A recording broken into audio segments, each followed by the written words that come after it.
막 화가 나기 시작합니다. 그 다음 두 번째 나타나는 일의 현상은 뭡니까? 일을 가졌다.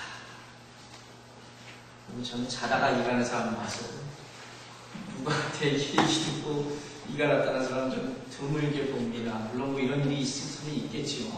되게 어떨 때 일을 간다고 합니까? 어떨 때 일을 간다고?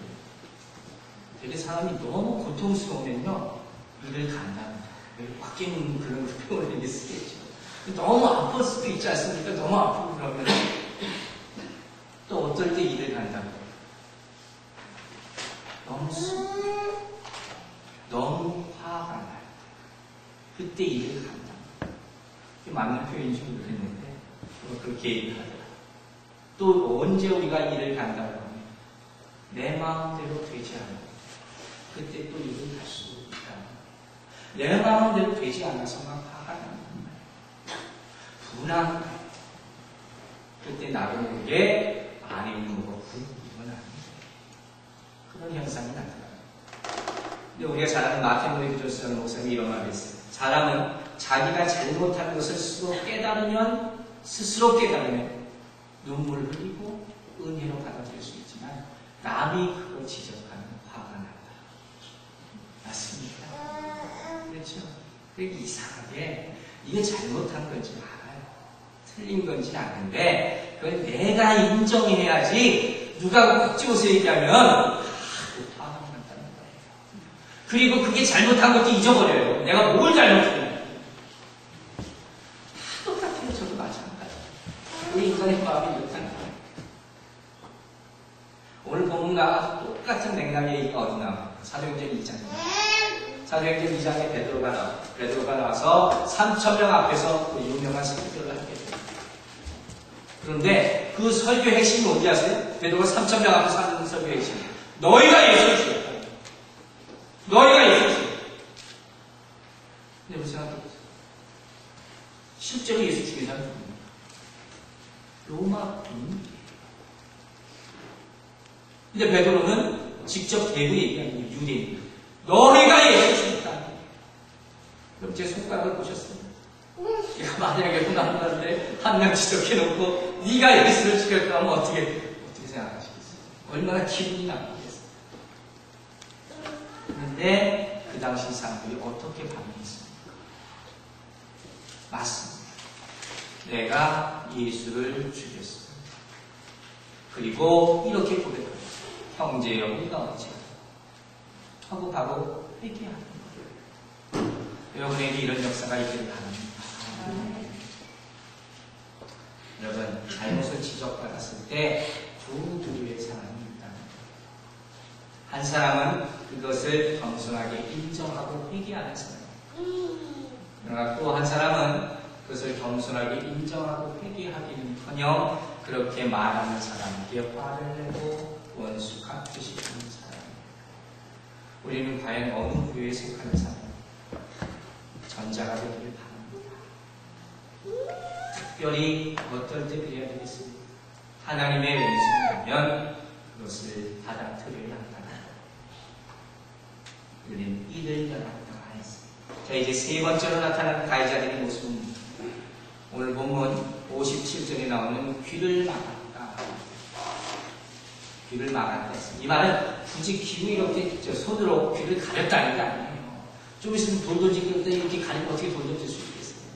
그 말이 아니라 아예 듣지 않기로 작정했다. 안 들으려고 하는 거예요. 그래서 사람들 싸울 때 보면요. 그 싸움이 왜 일어나는지 아시죠? 상대방의 말을 안 들으려 하기 때문에 일어나는 거예요. 그런데 싸울 때 이런 사람이 있어요? 내가 한번 얘기할 때 너 들어봐. 내가 너 이야기 다 들어줄게. 얘기 끝날 때까지. 그러면 싸움이 됩니까? 아니에요? 싸움이 될 수가 없는 거예요. 여러분 삼국지 다 읽어보셨을 거예요. 삼국지 갑자기 떠오르는 게 뭐냐면요. 삼국지에 나오는 전쟁들이 많지 않습니까? 대개 보면 부사들이 모이면 이 장군들이 나와서 장수들이 나와서 먼저 싸움을 한단 말이에요. 근데 중국 사람들은요, 문을 영어 많이 보신 줄 알겠지만 싸우기 전에 말들이 굉장히 많아요. 바로 칼 들고 싸우는 게 아니라 말로 한참 떠든다는 거예요. 그게 뭐냐면 그만큼 여유가 있다는 거예요. 혹시 압니까? 얘기하다가 안 싸우게 될 수 있어요. 더 열받아서 더 싸울 수도 있지만 안 싸우게 될 수도 있는 거예요. 즉 우리 싸움은 왜 일어나요? 상대방의 말을 듣지 않기 때문이에요. 나의 것만 고집하려 하기 때문에 나도 모르는 악한 마음이 자꾸 쌓이는 거예요. 그 순간부터 사람이 같이 역사하게 되는 거예요. 내 마음을 닫아놓게 되는 것이고 저 사람들이 얘기하려는 건 다 나하고 맞지 않는 말이에요. 나에게 도움이 되는 말일 수도 있는데 그렇게 여기지 않는다는 거예요. 그리고 곧 그게 악한 말이 될 수가 있다는 것입니다. 결국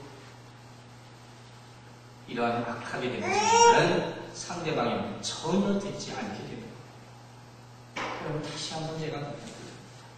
혹시 이 가운데 누가 미운 사람이 있어서 그 사람 말 듣기 싫다 할지라도 하나님의 음성이 들릴 때는 귀를 닫지 마시기 바랍니다.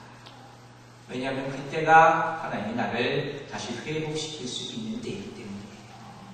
그때 하나님의 음성이 분명히 들려올 겁니다.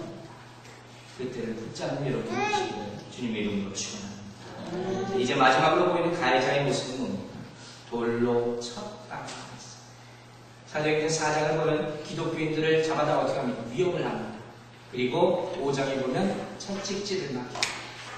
이제 결국 어떤 일이 일어납니까? 돌을 던집니다. 협박도 해보고 매도 때려보고 하다가 이제는 더 이상 안 되겠다 싶으니까 돌로 쳐서 죽입니다. 근데 여러분 이 장면 한번 상상해 보세요. 이게 우리에게 상상이 안 될지도 모르고 상상하기 싫을지도 모르지만 이 당시 어떻게 사람들이 돌을 쳐서 스데반을 죽였냐면 여러분 잘 아시는 유대 율법서 미시나라고 있잖아요. 거기 미시나라는 책을 보면 아주 자세하게 설명이 되어 있어요. 어떻게 죽이냐 죄인을 죽일 때 첫 번째 증인이 죄인의 뒷머리를 붙잡고 돌로 쳐서 넘어뜨린다. 그러면 두 번째 증인이 나타나서 돌로 가슴을 찢는다. 그것이 끝나면 거기 있는 모든 무리가 다 함께 돌을 던져서 죽입니다. 너무 잔인한 방법이죠. 핏주성이가 돼서 다 죽는 거예요. 게다가 오늘 본문을 보면 어떻게 되어 있습니까? 일심으로 스데반에게 달려들어요. 기가 막히죠. 딴 걸 좀 일심으로 하지. 어떻게 이런 걸 일심으로 할 수가 있습니까? 이건 뭘 얘기하면 군중심이에요. 이게 이렇게 무서울 수 있는 거예요. 악이 집단화되면 엄청난 사건이 나올 수 있다는 것도 기억하시기 바랍니다. 일심으로 하는 찬송 생각하는 것은 거룩하게 살게 하소서. 저는 그 찬송이 딱 떠올랐어요. 근데 이 사람은 악으로 와. 그리고 이것은 우리 삶에도 직결되는 거죠. 교회에도 일어날 수 있는 거죠. 하나님을 사랑하는 마음으로 예수 안에서 하나 되는 마음으로 일심으로 되시길 바랍니다. 세상의 것을 가지고 내가 생각하는 것과 비슷한 사람들이 모여서 일심으로 된다면 그것은 사단의 역사에 이용될 수도 있기 때문에 수많은 교회가 이런 일 때문에 분열되고 어려움을 맞게 된 것을 우리는 너무도 많이 봤습니다. 하나 되면 좋은 것이에요. 그러나 그 중심에 누가 있는가 꼭 생각해 보시기 바랍니다. 사람의 큰 목소리가 있습니까? 그건 일심으로라고 할 수 없는 것이에요. 내 주장이 있습니까? 그것도 일심으로가 아닙니다. 이것이 하나님의 영광을 가리는 겁니까? 그것도 일심으로가 될 수 없는 거예요. 잠시 잠깐의 나의 평안을 위해서 이것을 하는 것입니까? 이것도 일심으로가 될 수가 없는 것입니다. 우리 여러분 성찬이 되길 바랍니다. 자, 이와 같이 가해자의 모습들이 나타났습니다. 그러면 이제 순교자의 모습이 어떤지 한번 보겠습니다. 자, 순교자의 모습은 한마디로 얘기하면 뭐라겠습니까? 성령 충만한 모습이에요. 여러분 성령 충만 신앙생활을 하면서 얼마나 많이 들어봤단 말이에요. 성령